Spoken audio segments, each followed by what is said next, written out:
Home Defense mit 35 lbs, Mythos oder wahr? Willkommen zurück im zweiten Teil. Heute zeigen wir euch die Messwerte und ich beantworte ein paar Fragen, die aufkamen und gebe auch meine Selbsteinschätzung ab. Das Ganze seht ihr nach dem Intro. Viel Spaß, bis gleich.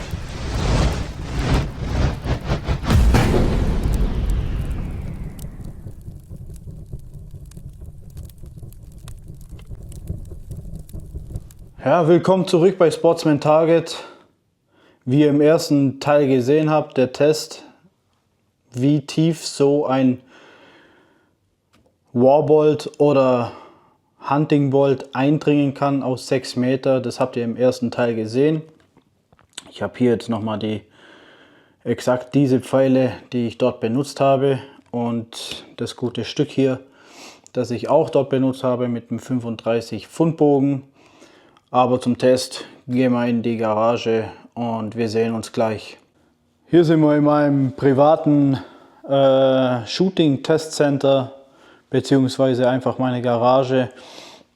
Falls das Wetter nicht mitspielt, zu kalt ist oder einfach zu dunkel ist, kann ich hier einfach mein Zeug ein bisschen testen. Die Garage ist groß genug. Hinter mir ist der Manfred. Der passt natürlich auf alles auf, dass hier alles mit rechten Dingen zugeht. Ich habe hier mein Zeug wieder vorbereitet. Ich habe hier exakt die Bolzen, wo im Test beim ersten Teil geschossen wurden. Die krummen, mit der krummen Spitze will ich jetzt nicht nochmal ins Magazin legen. Ist mir zu riskant, um irgendwas kaputt zu machen. Hier kennt ihr sie, meine AR6. Mit dem CQ-Bogen von Steambow, 35 lbs Bogen, kennt ihr auch schon. Hier habe ich die Waage vorbereitet, hier der Kroni. Dann messen wir mal kurz die Pfeile oder wiegen kurz die Pfeile und dann können wir den Test starten. Ja, also ich habe hier exakt die Bolzen, die ich auch benutzt habe im Test. Schwere Warbolts, schwere Hunting Bolts. Hier habe ich eine Waage, hier habe ich aufgeschrieben. Ich habe es jetzt schon aufgeschrieben, weil ich aus Versehen nicht auf Play gedrückt habe. Aber damit ihr mir hier glaubt, ich habe es noch auf Crane umgestellt. Falls Crane interessiert, der schwere Warbolt hat 245,7 Crane. Ich nehme mal den anderen, dass man einen Vergleich hat. 245,4 Crane. Das sind, ich habe es hier aufgeschrieben, sind wir bei 15,89 und hier sind wir bei 15,88. Ja, ich habe es jetzt aufgerundet ein bisschen. Das passt. Hier haben wir den Hunting Bolt. Hunting Bolt hat 15,11 Gramm, 15,2 Gramm oder 20 Gramm. In Crane sind wir hier bei 234,9 Crane. Ja, das habe ich mir hier aufgeschrieben, damit man es nachher umrechnen kann. Ich meine, im Internet gibt es genug Umrechner, Joule-Umrechner. Da kann ich euch, wenn ihr wollt, den Link in die Beschreibung schreiben. Den finde ich ganz gut. Genau, dann starten wir jetzt mit dem Chronograph. Deswegen habe ich mir ja aufgeschrieben, weil der Chronograph auf Meter pro Sekunde geht. Deswegen muss man das dann umrechnen. Dann machen wir hier mal die Kiste hier startklar. Hier machen wir erstmal die Warbolts rein.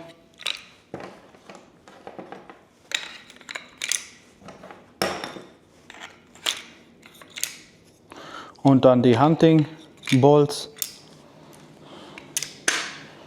Ja, und dann starten wir das Teil mal.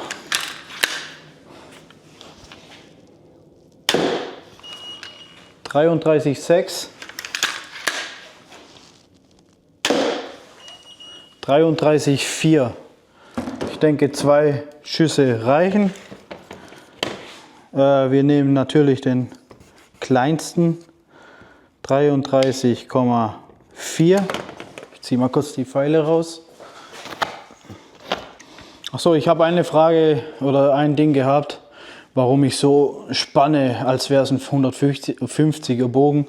Ist ganz einfach, weil es komfortabel ist und ich bin das gewohnt, weil ich eigentlich nur mit 90er oder 150er schieße, aber es geht ja auch so. Also ich sehe nicht so aus, als würde ich das nicht spannen können. Jetzt haben wir hier die Hunting-Bolzen. 34,2. 34,2 sind ziemlich stabile Ergebnisse. 34,2.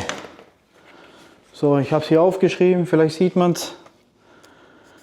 Gewicht und Meter pro Sekunde. Und was ich noch sagen wollte ist, es kam noch eine Frage und zwar, oder ein Dings, da hat mir jemand einen Link geschickt zu einem YouTube-Video, wo eine Dame mit dem Pfeil und Bogen auf die Matte schießt und sagt, ja, das bremst ja ab, das T-Shirt oder, ja.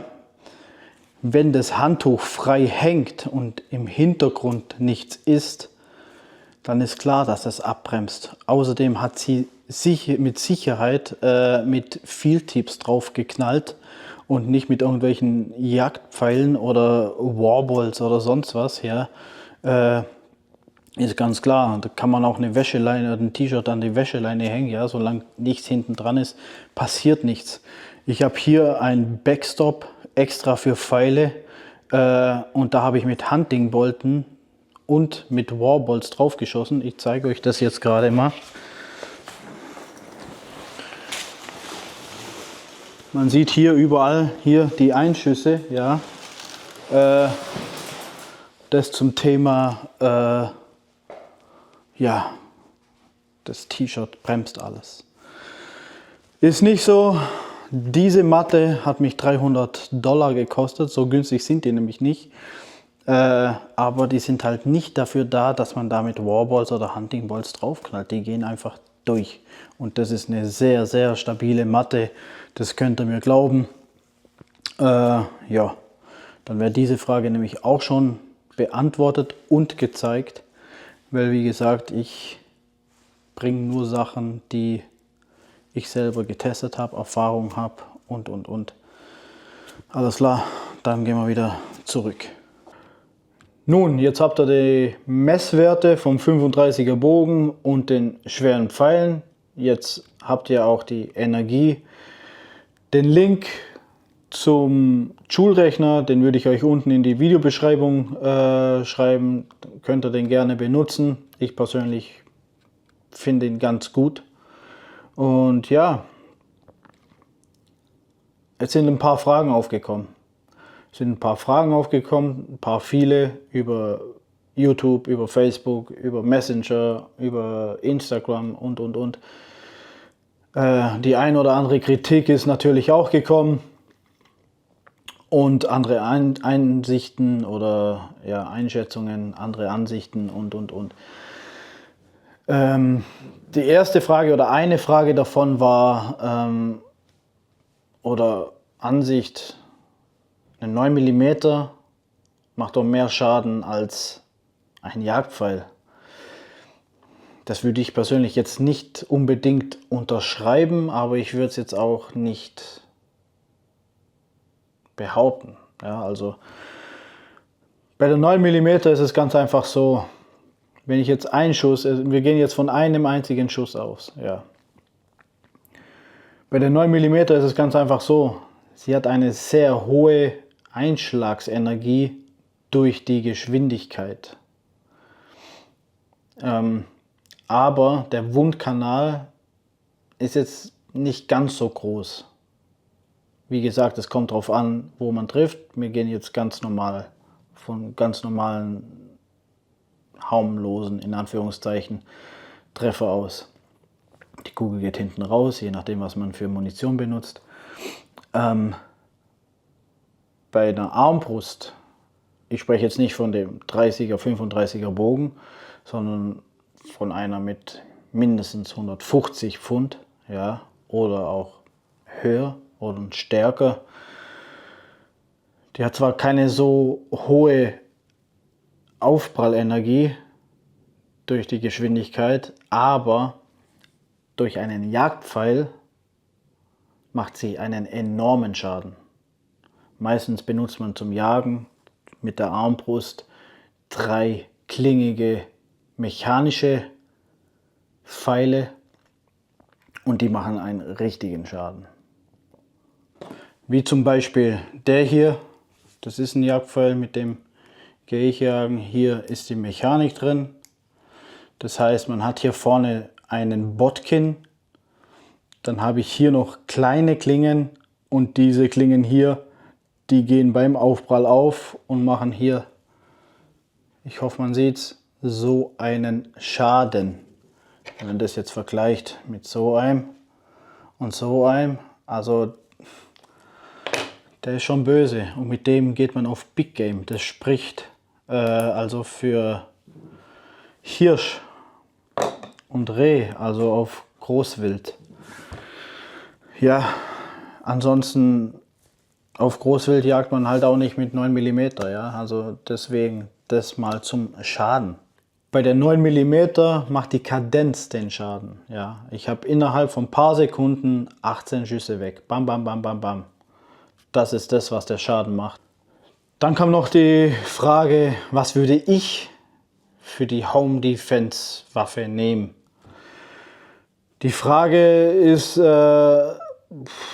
schwer zu beantworten, weil in der USA hat man Feuerwaffen für den Home Defense Bereich. Wenn ich jetzt aber in Deutschland leben würde, würde ich doch sehr stark zu einer Armbrust oder beziehungsweise Pistolenarmbrust tendieren, weil es ganz einfach das einzig Legale ist, wo man auf Abstand sein kann und es ein Projektil abfeuert, wo auch noch Schaden macht. Ein Luftgewehr macht nicht viel, aber so ein Jagdpfeil macht sicherlich viel, allerdings mit einem stärkeren Bogen, finde ich persönlich. Ich würde es aber auch nur benutzen, wenn der Abstand gegeben ist und die Situation das ganz einfach zulässt. Ja, also ich kann mich vorbereiten, bin schon im Visier auf meine Tür und ja, bin bereit. Ansonsten wäre es einfach das Messer, ein großes Messer, ja, ein scharfes, großes Messer, das wäre das Einzige, was mir jetzt so einfällt, was noch effektiv wäre, weil Messer im Nahkampf ist doch sehr, sehr, sehr stark. Und deshalb ja, wäre es halt dann das Messer. Ne? Dann kam noch die Frage wegen der Mannstoppwirkung mit dem 35er Bogen. Meine persönliche Einschätzung ist, wenn man den richtigen Punkt erwischt und trifft, dann hat er mit Sicherheit eine Mannstoppwirkung. Man sieht es im Teil 1 im Video, wie tief die Dinger eindringen und. Ja. Also ich persönlich würde behaupten, bei einem richtigen Treffer hat sie mit Sicherheit eine Mannstoppwirkung. Definitiv. Außer die Person ist unter Drogen oder, keine Ahnung, hat auf dem Superman-Heft geschlafen. Dann vielleicht nicht, ja, aber sonst definitiv. Dann kam noch eine Frage, was würde ich benutzen, wenn ich jetzt mit dem Messer angegriffen würde und ich aber nichts in der Hand hätte. Also die Situation kommt von jetzt auf nachher, bam, da kommt mit dem Messer und greift mich an. Was würde ich machen? Da gibt es eine richtig gute Taktik und eine richtig geile Methode, die eigentlich ziemlich gut funktioniert. Und zwar ist es einfach die Flucht. Ja. Renn weg, Lauf, Abstand, Abstand, Flucht, das ist das Wichtigste. Somit gewinnt ihr am meisten. Im Kampfsport gibt es zwar die ein oder andere Methode, ja, da irgendwie lebend rauszukommen, Aber diese Methoden sind für mich veraltet, nicht mehr zeitgemäß. Und wenn man die Videos so anguckt, das ist nicht real, das ist nicht da. Also im Training, ja, kann man so viel machen, wie man will. Da bringt kein Kampfsport auch was. Wenn man jetzt zum Beispiel Videos anguckt und dann hier, ich kann auch mit dem Messer angreifen. Nee, aber wenn es jetzt im Ernstfall ist und einer greift hier mit sowas an, also mit so einem fetten Messer, der fuchtelt wild um dich rum, ja, also da gibt es keine richtige Methode, funktionierende Methode. Das ist für mich einfach nur ein Roulette, Alter. Tot oder lebendig, 50-50 Chance, ja. Wie gesagt, wenn ihr mal diese Methodenvideos da anguckt, da steht der Kollege steht hier 5 Minuten so lang mit dem Messer so da und dann kommt der andere und nimmt ihm das irgendwie aus der Hand mit irgendeinem Griff oder sonst was, ja. Aber in der Realität sieht es ganz einfach so aus. Die Leute, viele haben keine Ahnung vom Messerkampf oder sonst was und die fuchteln wild und durch die Gegend, ja. Also ich, selbst wenn ich Kampfsport gemacht habe, ich würde niemals meinen Arm dafür riskieren, so eine Scheiße zu machen.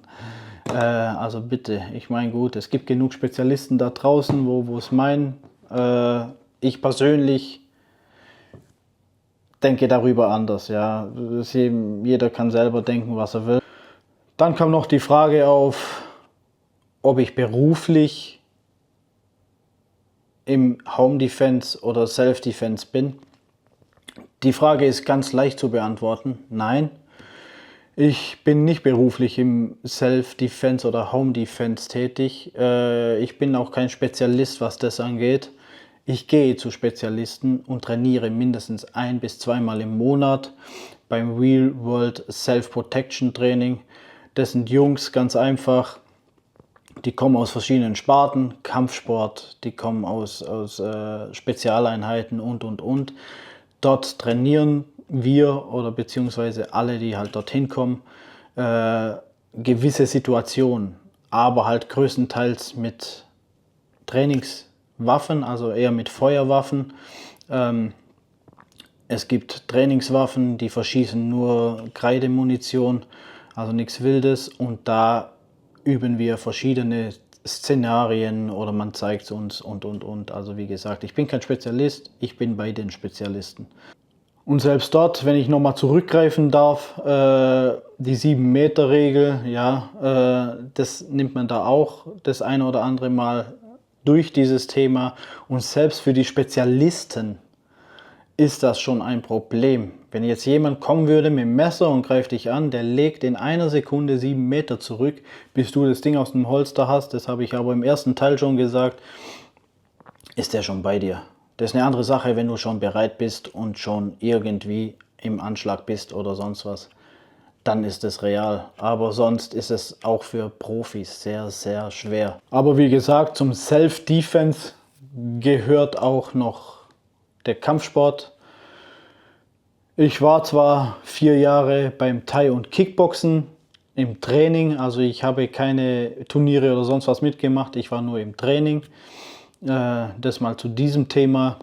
Aber sonst zum Thema Home Defense, Self Defense habe ich mich sehr oft damit auseinandergesetzt, weil es mich einfach interessiert, was man anwenden kann, was unrealistisch ist, was realistisch ist. Von dem her das mal so von mir. Dann kam noch eine Frage, ist der 35er Home Defense tauglich? Meine persönliche Einschätzung ist ja, also ich betone mit Absicht ja so, nur bedingt. Wenn man jetzt nichts anderes hat, ja, außer eine PAB mit 35er Bogen, dann ja, natürlich. Ansonsten greift man sich, was eben gerade in der Nähe ist oder sonst was. Wenn mit PAB, dann würde ich persönlich mindestens den 90er nehmen. Der ist sehr leicht noch zum Spannen und hat genug Power. Ja, das waren jetzt so die größten Fragen, Kritiken, Ansichten, was ich so gelesen habe. Ich habe alles beantwortet, was gefragt wurde. Allgemein würde ich jetzt sagen, Home-Defense-Situation, außer jetzt mal nicht, wenn es jetzt um Leben und Tod geht, sondern einfach eine Home-Defense-Situation. Klar, bei Leben und Tod, da schaltet bei den meisten zu 90% das Gehirn ab, ja, und da ist einfach nur noch Überleben angesagt. Aber ansonsten, stellt euch mal die Frage, beziehungsweise ich frage euch, wie würdet ihr reagieren? Geht mal tief in euch selbst, ja, und beantwortet die Frage für euch selbst ehrlich. Viele sagen auch, ah ja, ich würde das machen, aber ist es wirklich so? Ja, also keine Ahnung, ich weiß selber nicht mal, wie ich reagieren würde bei einer normalen Home-Defense-Situation. Gehe ich da gleich mit der Shotgun die Treppe runter oder... Ich weiß es nicht, muss ich ganz ehrlich sagen. Ja, ja, geht da mal in euch und fragt euch das mal selbst. Also mich würde es interessieren, ja, was andere Leute so machen würden oder denken. Weil ich denke, bei so einer Situation, da muss man doch einen sehr, sehr klaren Kopf haben. Da muss man professionell lange trainiert haben, um das in seinem Kopf drin zu haben. Deswegen, also das muss schon professionell trainiert werden und dass man da genau Situationsbewusstsein aufbauen kann. Deswegen, wie gesagt, würde mich wirklich interessieren. Denn ich persönlich sage, wenn ich jetzt eine Feuerwaffe oder ja, eine Armbrust, egal irgendwas, was schießen kann, wenn ich das jetzt auf jemand richte, ja, der eigentlich nur in Anführungszeichen mein Hab und Gut möchte, ja. Wenn man den Trigger drückt, ja, dann kommt das Projektil nicht mehr zurück. Also diesen Satz habe ich mir selber echt sehr eingeprägt, weil es hat einfach Gewicht, ganz einfach. Drückst du den Trigger, das sind 2-3 Millimeter, ja, die das Spätere sehr, sehr stark beeinflussen. Deswegen, ist ein schweres Thema, definitiv. Und damit möchte ich das auch jetzt mit diesem Satz auch beenden. Falls euch das Video gefallen hat oder ihr auch mehr Tests wollt, zum Beispiel mit dem stärksten Bogen, was da passiert, ja, schreibt es mir gerne in die Kommentare. Ansonsten, wenn ihr sonst irgendwas wissen möchtet, fragt mich gerne oder uns, ja, der Jan ist ja auch da.